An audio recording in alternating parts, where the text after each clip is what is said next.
So I gotta say, I'm finding it really freaking amazing that we're approaching the 13-year anniversary of when I lost 50 pounds. So in this video, I share exactly what I did to lose that 50 pounds, and if I could go back in time, what would I do different?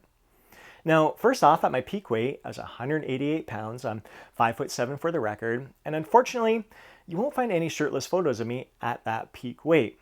I was just way too uncomfortable in my own skin. Even when I went to the beach, I would wear a shirt when I went into the water. And looking at these pictures here, I'm blown away at how round my face looks and find myself wondering like how much fat was actually storing just in my face. And I know some people think I looked better back then with that rounder face. I can understand that. That's cool. I mean, what we all find attractive is going to be different from one person to the next, and it's a matter of opinion what we find attractive there. But what isn't subjective or a matter of opinion is how crappy I felt. I mean, I just felt lethargic. I felt full and bloated 24 hours a day. And when I went to bed, I would wake up most nights choking on my own vomit because I had acid reflux. And even just a simple act of bending down to tie up my shoes or lace up my skates, I'd have to take a deep breath and hold my breath while I'm lacing it up and then let it all out afterwards, be exhausted just tying my shoes. So even if I personally thought that I looked better when I was heavier, there's no way in hell I would ever want to feel that way again. And if you could spend a day in my shoes back then and a day in my shoes right now, you would be blown away at the difference. Like, forget about aesthetics, forget about physical appearance, but how I felt is just astronomically, truly astronomically different than as how I feel right now. I initially started this journey, which began in February of 2011. I didn't take a photo initially, but after that first month, I lost 10 pounds. And that's when I snapped these photos here where I felt, I guess, comfortable enough, not quite as embarrassed to take those before photos.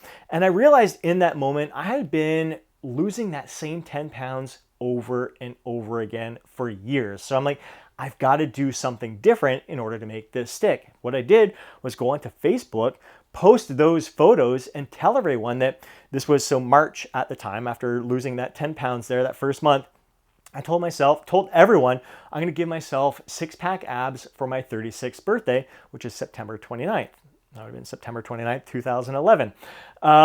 And shortly after that, I booked a photo shoot, paid for it in advance. So again, went on social media, told everyone, not only am I going to give myself six-pack abs for my 36th birthday, but I'm going to have a photo shoot at the same time to capture my experience there. So having that public accountability, I wanted to live up to what I was putting out there to everyone. And what I did to make sure not, because it's very easy to post an outcome goal. All right, this is like, so basically from beginning to end, February to September 29th, it was 8.5 months to lose that 50 pounds, 34 weeks in total, which worked out to be on average about 1.5 pounds per week, which suits me perfectly. Not aggressive, but not overly aggressive. So it was kind of sustainable. There were some weeks where I'd lose a little bit more, some weeks where I'd lose a little bit less. Like I said, that first month I lost 10 pounds, so I lost a little bit more those first initial weeks there.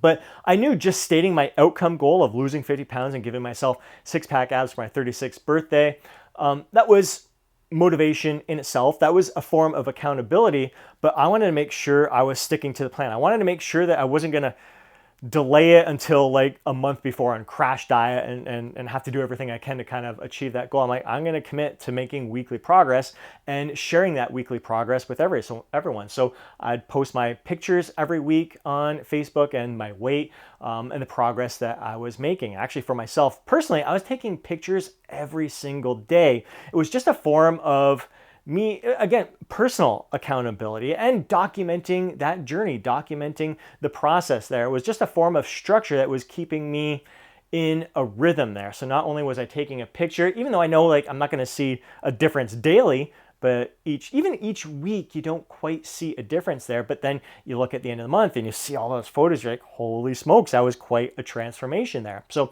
I was taking photos every day. I was also weighing myself every day, detaching emotion from the experience, knowing that so many factors influence our weight on a daily basis, whether it's stress, whether it's the meal we ate, the last meal we ate the day before, maybe it was a little bit later than normal. Maybe it had a little bit more salt or something. It's going to cause us to hold on to some water retention.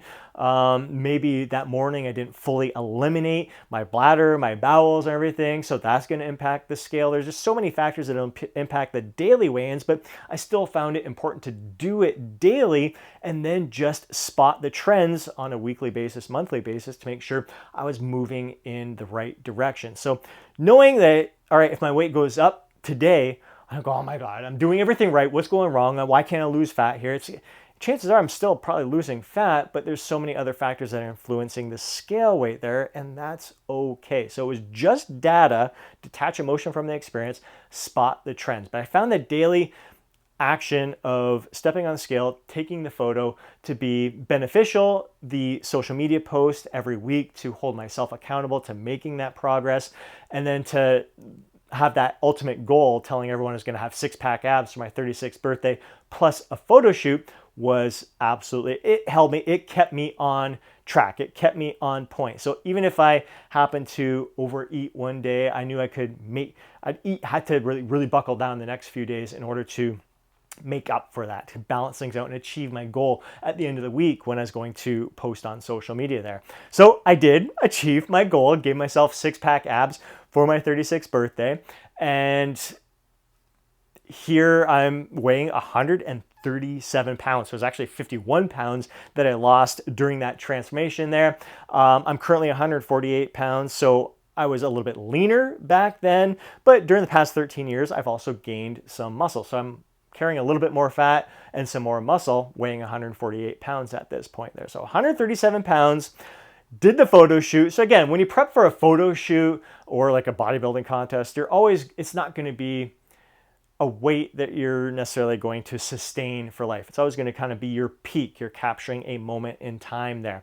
And the photo shoot, first photo shoot ever, it surprised the heck out of me. Like I felt so freaking sexy. Like going through that process there, striking different poses, I'm like, I feel like a sexy fitness model here. And then really like seeing the photos afterwards, I always loved Arnold Schwarzenegger talking about how he viewed himself as a sculptor and the body as a work of art. And this was the first time where it really sunk in. It really resonated with me. Like this is what he's talking about. Like seeing my body as a work of art.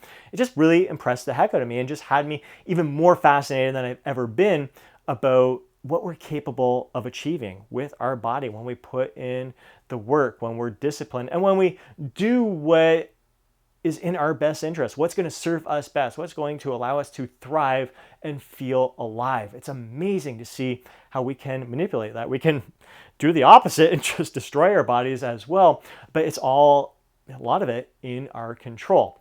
So very rewarding experience. So not only did I tie my goal in with the event of my birthday, which had some significance to it, but I tied it into an event with the photo shoot, and then I had all of that accountability along the way. So what did I do to lose that 50 pounds of fat? I mean, first of all, that's the biggest impact, I think, more than anything, because I was doing a lot of this other stuff along the way, but I didn't have that accountability in place. So I tracked my calories, and which is something I've done in the past before, and that always helped me lose that 10 pounds. The goal for me was a 2,000 calorie target on average for the day. So I was really looking, when it comes to fat loss, I look at things on a weekly basis. So instead of aiming for 2,000 calories every single day, I viewed it on a weekly basis of trying to hit 14,000 calories for the week. And Friday nights, for years, out with the guys, playing darts, having some drinks, having some good food and everything. So kind of treated that Friday as a cheat day at the time. And it was what was serving me in that moment. So I knew if I was going to eat a little bit more on those days, I was going to have to eat a lot less throughout the week to kind of balance things out. But I also allowed myself some flexibility where if I wanted to have cookies one day, I could have cookies. If I want to have some Lindor chocolates, I could have some Lindor chocolates. And I just had to make sure I was hitting my calorie target for the day and for the week at the end. So I was taking a very flexible approach, whereas what wasn't working for me in the past was I was taking an all or nothing approach. So I try to be perfect for a few days, walk into the kitchen, go through the cupboards, go, oh, there's a box of cookies. Tell myself, all right, I'm just going to have one. I deserve it. I've been good for 3 days.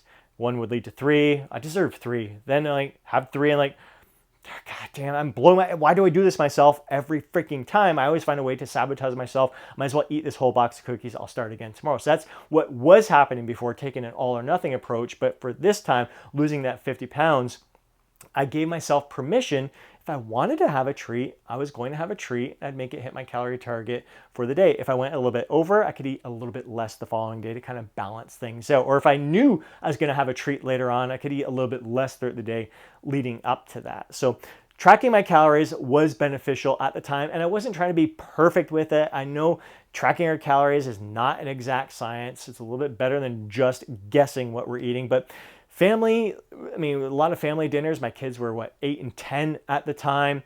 So there's some dinners where we're having like shepherd's pie or chili or something in the crock pot where there's so many ingredients all in one. It's just way too difficult.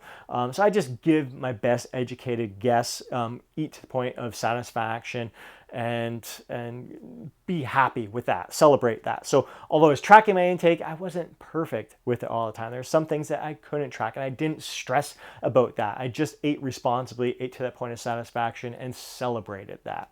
When it came to activities, I walked every day, about 30 to 45 minutes. At the time, I was listening to podcasts, so I just get out there and kind of treated it as an opportunity to educate myself as well as get some steps in. And I was working out 6 days per week. Great training partners at the time. Just absolutely loved being in the gym, the camaraderie with them. A lot of our workouts were about an hour and a half in duration. So those were my activities. I'd play hockey once a week during the winter months and just some other random activities here and there. But that was the main exercise that I was performing. I also want to note, like, down below in the description, as well as a top pinned comment, I'll include a link to the Lose Fat, Get Jacked free nutrition guide, which includes 3 sample meal plans. There's a 12-week meal plan. That was the first one. That's the last 12-week fat loss phase I've ever had to go through. That was 7 years ago. That's pretty much identical to how I ate to lose the 50 pounds of fat. So that's going to give you a really good idea of how I incorporated treats almost on a daily basis, had that Friday night cheat night with the guys, and how I had to eat a little bit less throughout the week in order to balance things out. There's another meal plan, a 7-day meal plan that's pretty consistent with just one cheat day in there. And then there's a 28-day meal plan, which is more like kind of more recent one, where it's a 4-week mini cut, where for 28 days I ate nothing but whole, natural, nutrient-rich foods. I always told myself, I gave myself permission, if you want a treat, you can have a treat, but I had no desire for a treat during that 28 days because we're just coming off the Christmas holidays, and I was like all treated out. I didn't want to see another treat after that. So that worked really well. So there's like 3 kind of different approaches that I took there with my nutrition, but the 12-week one, very similar to how I ate 7 years ago at that point compared to the 13 years ago when I lost the 50 pounds of fat. So what would I do different? Like I said, how I eat right now, lots of flexibility. If I want to have something, I have it. Like if my buddy Joe invites me out for lunch, like this week we had, poor Joe, he tore his Achilles tendon playing pickleball. I think he just posted a video on that as well. I'll have to check that out and recommend it to you guys there. So he's hopping along as we were going out there. So I had crepe. It was a club crepe. So there's chicken in there, lots of good stuff, and a coffee. So whenever we go out, I kind of, maybe we'll go to a cafe and just have like a dessert, a pastry. I might eat a little bit less for my second meal, and I might eliminate the third meal that I typically have, just kind of balance things out in there. So I'm very flexible with my nutrition, eat to the point of satisfaction. The big difference that how I eat right now is I don't have cheat days where I eat in excess, where I eat to the point of being full. I love to eat to the point of just satisfaction. I never want to feel overfull ever again. It's been 7 years since I felt overfull. Never do I want to feel like that again. I enjoy eating to the point of satisfaction. If I'm going to have alcohol, to the point of satisfaction. I haven't been drunk in probably 8 or 9 years. It's just not for me anymore. I do what allows me to thrive. Now, I couldn't have done that back then. So I would have loved, if that could change anything, I'd love to go back in time and eat the way I am right now, where I'm eating just that point of satisfaction. And I don't have these swings in my calorie intake. I eat pretty consistent with my intake on a daily basis. I find it helps me sustain my energy better, my performance so much better when I'm more consistent with my intake rather than having days where I'm way higher in calories and days when I'm way lower in calories. Because when I was taking that approach, like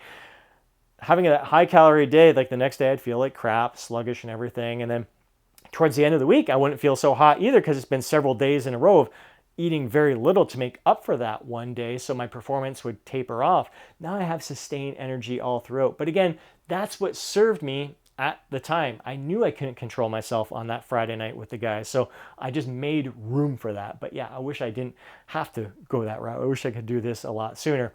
With the weight training, I certainly wish that I would have embraced a more balanced, holistic approach where I'm incorporating more yoga, more mobility and flexibility work in there, more calisthenics in there, working on more of these kind of hand balancing poses, stuff that can improve upon my overall like functional strength, for lack of a better word. Just being able to move my body so much better rather than just being so laser focused on doing everything I can to maximize my muscle gains, being in the gym, cranking out like at least 10 to 20 sets per muscle group per week, spending 6 days in the gym, 90-minute training sessions, sometimes a little bit more. Thinking like that's what so the research shows is best for building muscle, but really realizing we don't need anywhere near that amount of volume in order to achieve our best physique. So I'd rather do less weight training and take a more balanced approach. But again, back then, it's what suited me at that time. I wasn't ready at that time to embrace yoga, to embrace mobility, flexibility. And that's really the big lesson, is to realize that this journey, it's an evolution. We're always going to evolve. We're always going to change. We're always going to have that heightened sense of awareness of what's going to serve us best in each moment. And that is the key in this journey, to realize that what you're doing right now doesn't have to be what you're doing for the rest of your life. It's always going to improve. We're always focusing on our own personal growth and doing what's going to bring out the best of us in each moment. So I hope you found value in hearing my journey from 13 years ago, celebrating 13 years after losing that 50 pounds of fat, and just continuing to improve upon my health, my well-being, just finding different ways to thrive in all aspects of my life.